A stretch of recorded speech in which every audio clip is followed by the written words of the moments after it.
When you as a viewer started watching an anime or playing a new game or something, was there any specific anime or games that you heard about more than any other game or anime within this genre? When I started getting into watching anime in 2012, everyone was talking about battle shounen anime like Naruto, Fairy Tail, Sword Art Online, and Bleach, but there were the occasional mentions of romance anime and slice of life anime like Angel Beats and Dora. However, none of them were mentioned nor praised as much as one specific anime. Whenever I'd look for new shows to watch, one recommendation always stuck out above the rest. The anime in question was the anime Spice and Wolf. I recall giving it a shot but not really enjoying it at the time due to it being a bit more slowly paced compared to other shows I like to watch at the time. However, as I have grown older, I have started enjoying those slower and more relaxing shows over time, as the vibe just feels perfect when you get off work or just want to lay in bed and watch something.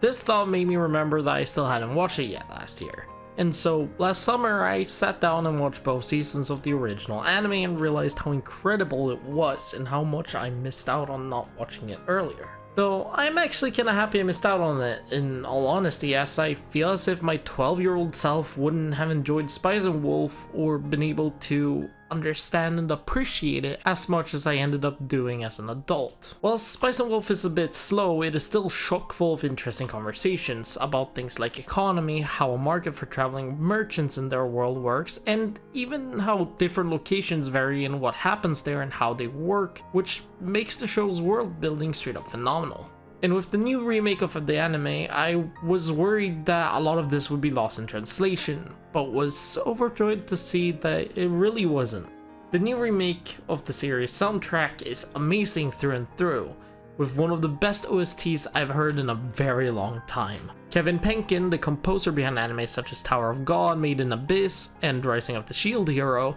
did an amazing job at catching the emotions and feelings and just overall energy of the show in the soundtrack. It has a wonderfully beautiful opening that fits the vibe of the show perfectly, and with both the dub and the sub keeping some of the cast from the original, who did a fantastic job as both the dub and the sub are great, it also feels at home cast-wise. There's one thing the show does better than anything else though, which is the dialogue and conversation between characters. You see, Spice and Wolf in a lot of ways is about the two main characters' interactions with each other. The way both of them are very lonely at heart and truly feel like outsiders wherever they go, and how they end up traveling together just for the sake of having some type of company, even though neither of them would like to admit it to the other. On top of this, the dialogues are phenomenal, from everything such as Holo's at times childish yet sly attitude and drive to, from time to time, do things just to one-up Lawrence when he complains, just to show that she is not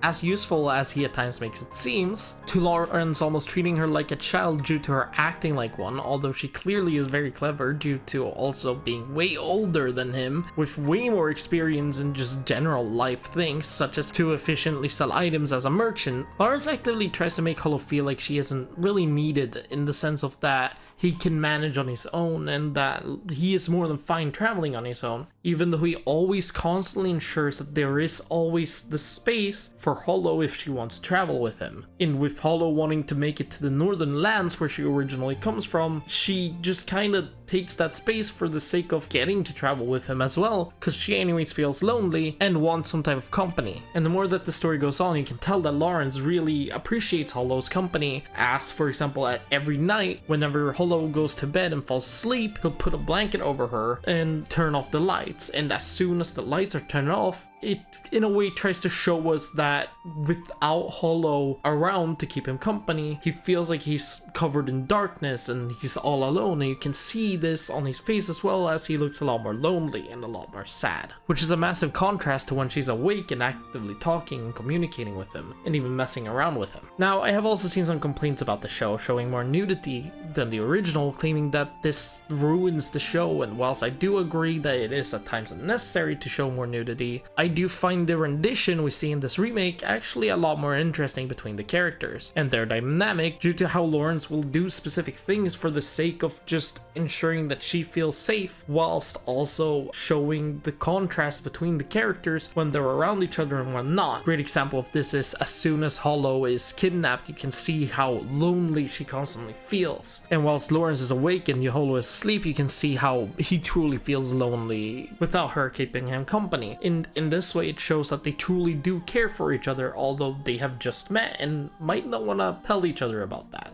On top of this, the more the story goes on, the more you realize how truly lonely Holo must have been. In contrast to the original, it doesn't instantly show us Holo's loneliness in the same way from the very start. They try to make it feel like she mainly sticks around just to make Lawrence not feel lonely and have some company, although the more you see her stick around, the more you see how much she truly longs for someone who she can be around to have some type of company, as almost everyone she has ever been close to has passed away. While some dialogue from the original does at times get cut, I personally think it works well for the current landscape of anime and the content in general, as well as it gives more room for the characters to show us certain things more so than just telling them to us. In this new iteration of Spice and Wolf, although certain things go unsaid, it is in the favor of building upon the relationship Lawrence and Holo have, as we see a lot more scenes and discussions in between the two, which aids in building their dynamic as a duo on their relationship with one another, but also gives us space to see how Lawrence acts as soon as Holo goes to sleep, or Holo's sad face when she is alone without him.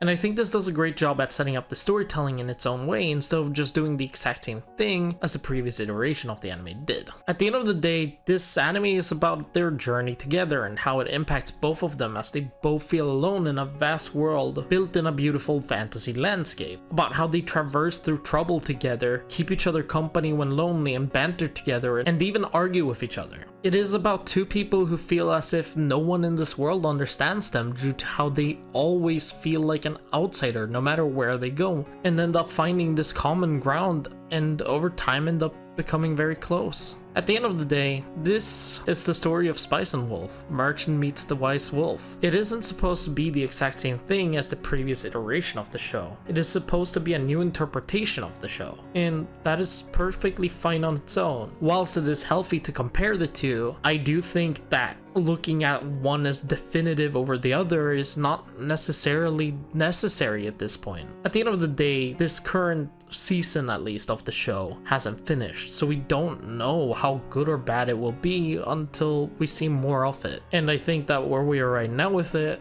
I genuinely think it is better than the original, but that also is something that might change the more we go on, and at the end of the day, that is my opinion. With all of this being said, unless I wasn't already clear enough, I highly recommend that you watch the anime, and please give me your opinions in the comment section below. With all that being said, thank you for watching, and if you enjoyed this video, please subscribe for more content like this. I'll see you guys later. Bye.